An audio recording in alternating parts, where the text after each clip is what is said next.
Well, one of the most successful channels on YouTube has just been bought by a major media house. DreamWorks Animation is buying up Awesomeness TV. That's right, that's what it's called. It's an online network aimed at teens with some 14 million subscribers. By the way, half of the hits come from international destinations. I spoke to Awesomeness CEO Brian Robbins and DreamWorks chief Jeffrey Katzenberg, a media legend in his own right, about the deal and about the move to digital investment. Like it or not, as a filmmaker, and maybe I don't like it, but you sort of have to deal with the reality that my kids love to jump from thing to thing to thing, or they could be watching television and be watching a video in their hand at the same time. And so that's sort of the world we're servicing.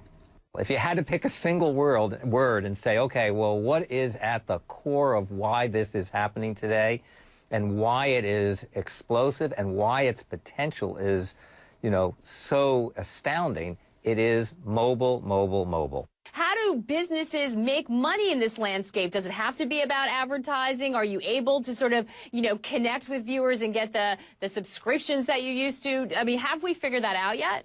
Well, that's what I think is, quickly evolving here. And, there are really, two very natural models here that are going to, I think, quickly, take root here. So the first is a traditional one, which is advertising.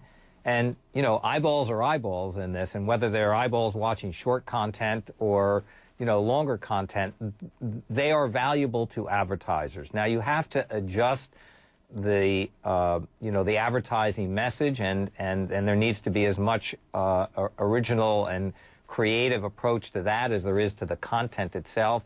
But there is for sure a powerful and very valuable advertising component to this. Also, the other side of it, which is really going to be the next step, and we feel very confident about that, is going to be one that involves subscription and pay when you're giving people premium content. And so both of these models, I think you're going to find them, quickly growing in value.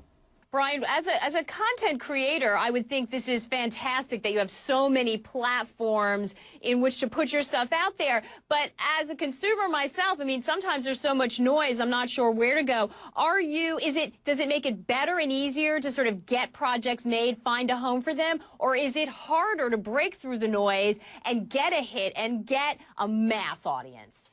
Well, it's both, right? Now, unlike ever before, anybody can make content, right? So we're discovering young, talented people every day on our platform. That's exciting. The tough part is breaking through, right, and finding an audience.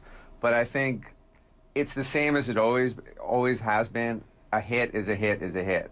So if you make good content, people will come.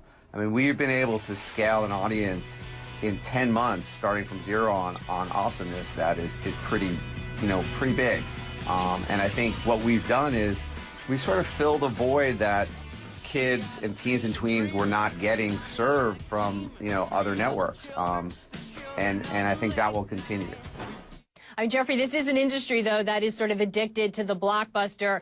You know a thing or two about that from your time at Disney and DreamWorks. Do we have to change the scale on what we talk about for numbers in terms of successful media properties? Well, Brian talks in billions, and that seems very appealing to me. So everybody over there, YouTube is always talking about billions. Billions of hits, billions of views, billions of subscribers. I'm very excited. It's billions. Very exciting. But it is true. I mean, there's a billion unique... See, there he goes. 1 billion unique, viewers on YouTube every month. That's a pretty massive audience. I mean, it dwarfs television. It really does. I'm hoping we can get those billion to see Turbo, our next movie. Imagine if we got 1 billion people to see it. My goodness. I knew there was going to be a plug in there somewhere. Had to.